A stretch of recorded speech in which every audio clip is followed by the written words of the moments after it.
Hello friends, perfect academy में आज आपका स्वागत है। आज हम क्लास 9 चैप्टर 1 साइंस का मैटर इन आवर सराउंडिंग का सेकंड पार्ट कर रहे हैं। तो सबसे पहले हमारे इसमें टॉपिक आता है डिफ्यूज़न। तो डिफ्यूज़न होता क्या है? The process of intermixing of particle of two different type of matter is called diffusion. तो देखो, दो अलग अलग तरह के मैटर को जब आपस में मिलाया जाता है तो हम उसको डिफ्यूज़न कहते हैं। लाइक एग्जाम्पल, हमने यहाँ पर क्या लिया, H2 लिया, उसके साथ हमने O2 को जोड़ दिया, जो कि हाइड्रोजन और ऑक्सीजन को जोड़ेंगे। तो ये दो जब आपस में मिलते हैं तो क्या बनता है? H2O। तो ये हमारा जो मिक्सिंग हुआ है इसी को हम बोलते हैं डिफ्यूजन। जैसे कि the order of the rate of diffusion is different states of matter. तो जो इसके ऑर्डर होते हैं अलग अलग तरह के, जैसे कि सबसे ज़्यादा गैस होती है, फिर लिक्विड होती है, फिर सॉलिड होती है। The rate of diffusion increase with an increase in temperature. देखो, जैसे जैसे डिफ्यूजन बढ़ता जाता है, इसका जैसे जैसे टेम्परेचर बढ़ता जाता है वैसे वैसे डिफ्यूजन भी बढ़ता जाता है। तो this is because when you increase the temperature the connecting energy the particle increase and they mix into other quickly. तो देखो, इसमें क्या होता है, जैसे टेम्परेचर बढ़ रहा है वैसे ही कनेक्टिंग एनर्जी बढ़ती जा रही है, और कनेक्टिंग एनर्जी बढ़ने के कारण क्या होता है, ये आराम से तेजी से साथ घुल जाता है। जैसे हमने एग्जाम्पल लिया था कि पानी को हम गर्म कर रहे हैं, तो पानी को जब हम गर्म करते हैं तो इसमें क्या होता है कि गर्म पानी जल्दी ऊपर आता है और ठंडा पानी नीचे बैठ जाता है। क्यों? कि उसके साथ कनेक्टिव एनर्जी चल रही है। तो टेम्परेचर जैसा हाई होता जा रहा है वैसे कनेक्टिव एनर्जी हाई हो रही है, जिसका कारण वो तेजी से मूव हो रहा है। उसके बाद हमारा आता है can matter change it's state. अब देखो, जो हमारे मैटर होते हैं वो अलग अलग स्टेट में चेंज होते हैं। जैसे कि सॉलिड से लिक्विड में जा रहा है, लिक्विड से गैस में जा रहा है, वैसे यहाँ पर क्या आ रहा है, गैस से लिक्विड में आ रहा है, लिक्विड से सॉलिड में आ रहा है। तो ये हमारे स्टेट क्या हो रहे हैं, चेंज हो रहे हैं। अब उसके बाद देखो, हमारे स्टेट में चेंजिंग के कारण क्या क्या है। सबसे पहला आता है melting of fusion. Melting of fusion में क्या होता है, जैसे देखो एग्जांपल, बर्फ़ है, बर्फ़ क्या हो रहा है, मेल्ट हो रहा है। तो बर्फ़ हमारा होता है सॉलिड में, मेल्ट होकर वो लिक्विड में कन्वर्ट हो जाता है। तो जिसके कारण क्या हो रहा है, वो मेल्ट हो गया, जिसे बोलते हैं मेल्टिंग पॉइंट। तो मेल्टिंग पॉइंट होती क्या है कि जब हमारा एक टेम्परेचर होता है, मान लो 1 किलो सॉलिड है। अब 1 किलो सॉलिड को जो टेम्परेचर पे पिघलने, जो कि मेल्ट होने के लिए जो भी एनर्जी की रिक्वायरमेंट होती है, उसी को हम बोलते हैं मेल्टिंग पॉइंट। तो the temperature at which the solid start converging into a liquid at atmospheric pressure is called melting point. तो देखो, इसके अंदर एग्जांपल लिया है मेल्टिंग ऑफ आइसक्रीम। उसके बाद हमारा आता है वेपोराइजेशन। वेपोराइजेशन क्या होती है कि देखो, 1 किलो लिक्विड को वेपोर होने में जितनी भी एनर्जी की रिक्वायरमेंट होती है उसको हम बोलते हैं बॉइलिंग पॉइंट। वही चीज़ हमारी क्या होती है, जब लिक्विड से गैस में कन्वर्ट होती है तो उसे हम वेपोराइजेशन कहते हैं। तो the process in which the substance change is state from liquid to gas is called vaporisation. The temperature at which the liquid start converting into a gas at atmospheric pressure is called the boiling point. इसका example क्या है, the formation of steam. तो ये केतली है, केतली में हम पानी गर्म कर रहे हैं तो यहाँ से क्या हो रहा है, गैस बन के बाहर निकल रही है। उसके आती है फ्रीजिंग और सॉलिडिफिकेशन। और इसके अंदर क्या है कि देखो, जब हम लिक्विड को जमाते हैं, लिक्विड को सॉलिड में कन्वर्ट करते हैं, तो उसे हम सॉलिडिफिकेशन या फ्रीजिंग कहते हैं।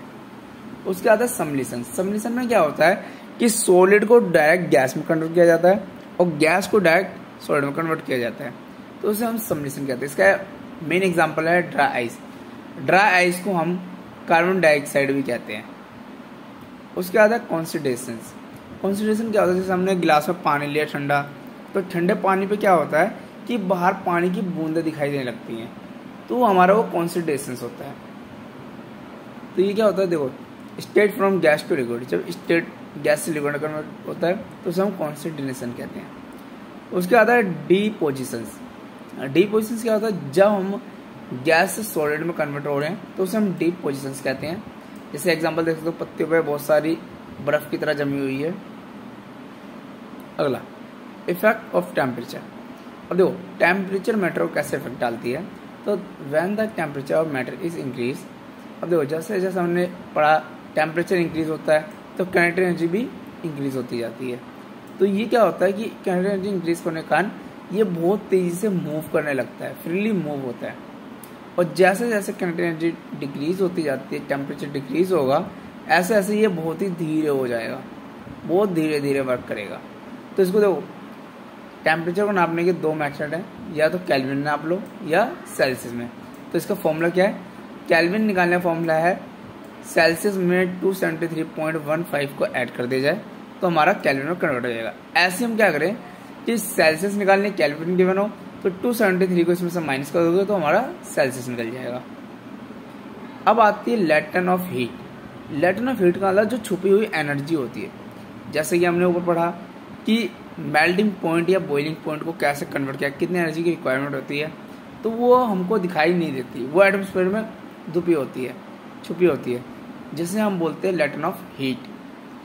तो it is the heat required to disturb the force of attraction between the particles of matter by keeping the temperature constant.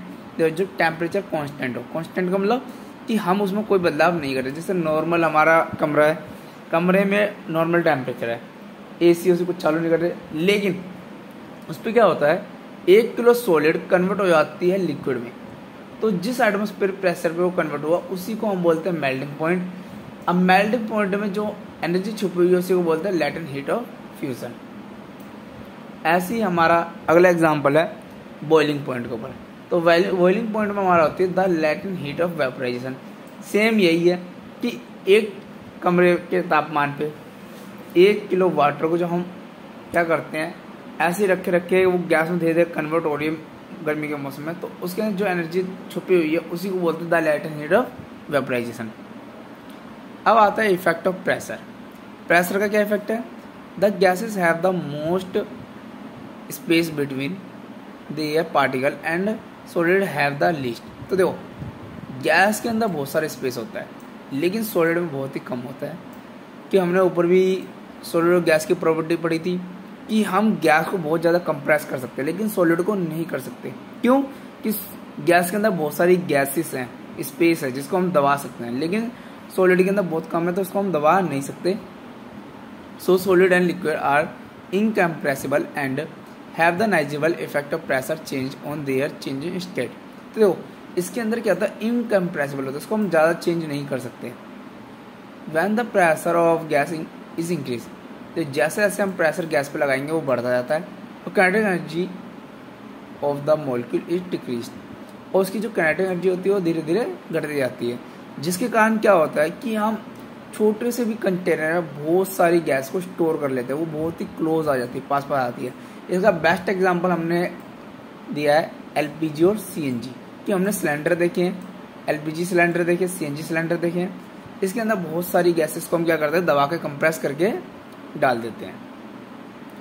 उसका आता है एवोपरेशन। तो एवोपरेशन बहुत ही इंपॉर्टेंट टॉपिक है जो एग्जाम में ज़्यादा पूछा जाता है। तो evaporation is the process in which the liquid state change to a gas state when it is heated at any temperature below its boiling point. तो देखो जब लिक्विड से गैस में कन्वर्ट होता है, जब इसको हम हीट करते हैं बॉइलिंग पॉइंट पे, तो वो कहलाता है एवोपरेशन। अब इफेक्ट करने वाले इसके 4 फैक्टर हैं, ज़्यादातर पूछ लिया आता है इफेक्टिव फैक्टर। तो सबसे पहला है सरफेस एरिया।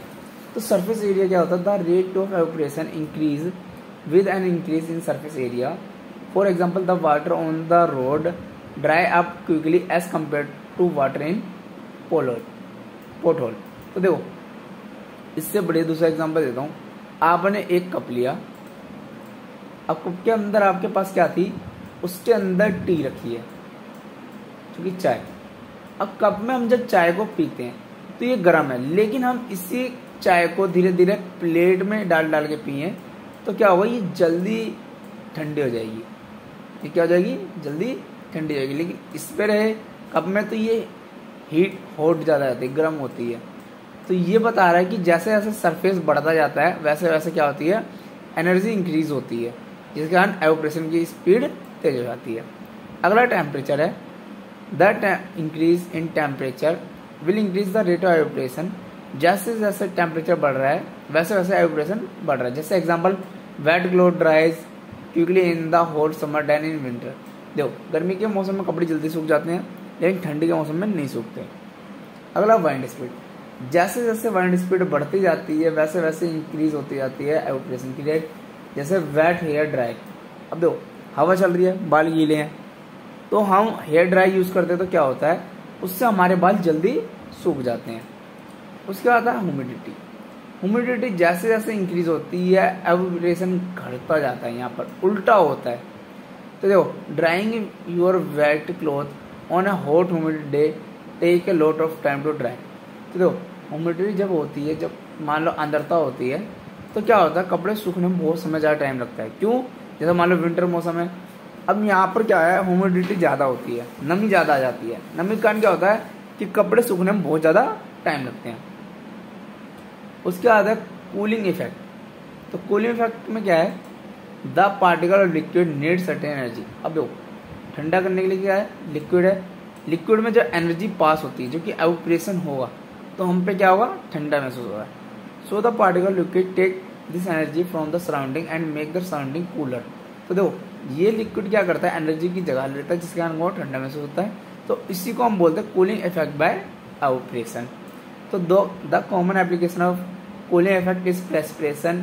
तो इसके अंदर कॉमन चीज़ क्या है कि हम गर्मी के मौसम में कॉटन क्लॉथ क्यों पहनना पसंद करते हैं, क्यों कि ये एब्जॉर्ब करता है, हमारा पसीना एब्जॉर्ब करता है, और उसके बाद हमको ये ठंडा महसूस करता है, किसके कारण, एवेपोरेशन के कारण।